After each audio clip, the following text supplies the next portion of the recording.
असलामुअलैकुम। अजकल ना बड़ा शोर हो रहा, बड़ा चर्चा हो रहा जी स्टूडेंट तहरीक। कुछ शरपसंद अनासर आ साडे मुल्क विच जिहड़े नौजवानों नूं गुमराह कर रहे हैं। नौजवानों की सही जिहड़ी समझ आ ना उसनूं दूसरी साइड नूं मोड़ रहे हैं, नौजवानों नूं वरगला रहे हैं, नौजवानों के दुश्मन आ। उन्होंने रोड़ा पाया जी स्टूडेंट तहरीक शुरू हो गई, कॉलेजों में स्टूडेंट तहरीक शुरू हो गई, यूनिवर्सिटियों में स्टूडेंट तहरीक शुरू हो गई। और भी किस चीज़ की तहरीक, की तकलीफ आ, की मसला वा। गल आ वा कि जेड़े मुल्क में इंतशार चाहते हैं ना, जेड़े चाहते साड़ा मुल्क तरक्की ना करे, जेड़े चाहते आ कि हमेशा साढ़े हाथ में हुकूमत रहे, हमेशा असी उत्ते रहिए, वो लोग नौजवानों को गुमराह करते हैं स्टूडेंट तहरीक के नाँ तो। उसका नतीजा पता की निकलता, कई घर बर्बाद हो जाते हैं। रौला पता क्यों पाया इन्होंने? बंगलादेश की वजह नाल जी। बांग्लादेश तालिब इलमां ने आ किया, तुलबा ने आ किया, तुलबा ने आ किया। आ भी पता हज़ारां तुलबा मर गए, हज़ारां तुलबा मर गए, लखां घर बर्बाद हो गए।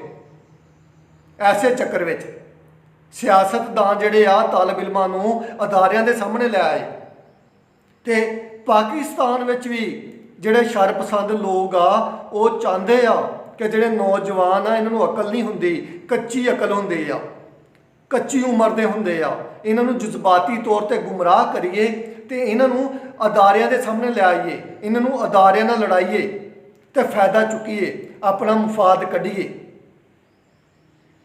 तो मेरी तालिब इलमां अगे गुजारिश आ कि तुसी इन्हां दीयां गल्लां च नहीं आना, तुसी अपने काम नाल काम रखो। कायद आज़म नूं पुछया सी ना एक मुंडे ने कि मैं सियासत च हिस्सा लै लवां। कायद आज़म ने कहा सी कि तू पढ़, इलम हासिल कर, इलम हासिल कर, इलम हासिल कर। कायद आज़म ने कहा सी तेनों सियासत आने की कोई जरूरत नहीं हैगी, अजे तेरा मकसद सिर्फ तालीम होना चाहिए। तो मेरी गुजारिश आ कि यूनिवर्सिटियां वालियां दा, कॉलेज वालियां दा जिहड़ा मेन मकसद है ना तुलबा दा, तालिब इलमां दा, वो पढ़ाई होना चाहिए, सियासत नहीं होना चाहिए। तालिब इलम दा सियासत नाल की काम? जिन्हां ने सियासत करनी वो कर रहे हैं, उन्होंने करन दवो। तो जिहड़े तुहानूं इस्तेमाल कर रहे हैं उन्हां तो बचो। तुहाडे वालदैन दे ख्वाब आ, वो तुहानूं अफसर देखना चाहते हैं, तुहाडा अच्छा मुस्तकबिल देखना चाहते हैं। तो जिहड़े लोग तुहानूं कहंदे आ कि तंजीम च शामिल हो जाओ, तहरीक च शामिल हो जाओ, वो तुहानूं गुमराह कर रहे हैं, तुहाडा घर बर्बाद कर रहे हैं, तुहाडा फ्यूचर तबाह कर रहे हैं, तुहानूं तालीम तो दूर कर रहे हैं, तुहानूं भटका रहे हैं। उन्हां तो बचो।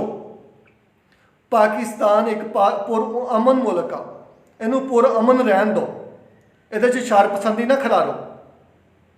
ये चाहते आ कि तुहानूं जिहड़ा ना तालिब इलमां नूं, तुहानूं जिहड़े तुसीं स्टूडेंट आ, तुहानूं पुलिस के सामने, तुहानूं फौज के सामने, तुहानूं रेंजर के सामने ले आन, तुहानूं लड़ान, तुहानूं अदारियां नाल लड़ान। तो नुकसान किहदा होना? मुल्क दा, पाकिस्तान दा, अदारियां दा ते तुहाडा। उन्हां दा कुछ नहीं जाना जिन्हां दे आखे तुसीं लग रहे हैं, जिन्हां दे तुसीं आलाकार बन रहे हैं। स्टूडेंट तहरीक होनी नहीं चाहिए, ये काम नहीं होना चाहिए। जो तुहाडी तलीम मुकम्मल हो जाए, जो तुसीं पढ़ लिख जावो, तुसीं जो बाशऊर हो जावो, जो तुसीं मैच्योर हो जावो, फिर तुसीं सियासत च आवो। अजे तुहाडे ज़हन कच्चे आ, अजे किसी दे आखे ना लगो। स्टूडेंट तहरीक ना बनाओ, ना कॉलेजां विच, ना यूनिवर्सिटियां ते ना ये शामिल होवो। अपने बहन भाइयों का सोचो, अपने वालदैन का सोचो, अपने फ्यूचर का सोचो, अपने मुल्क का सोचो, अपने अदारियां का सोचो। तो हमेशा मुहतात रहो।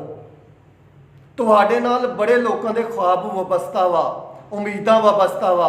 तुहाडे माँ प्यो दीयां उम्मीदां तुहाडे ते, तुहाडे माँ प्यो ने तुहाडे ते आसां रखियां वा। लिहाजा मेहरबानी करो, स्टूडेंट तहरीकों तो दूर रहो।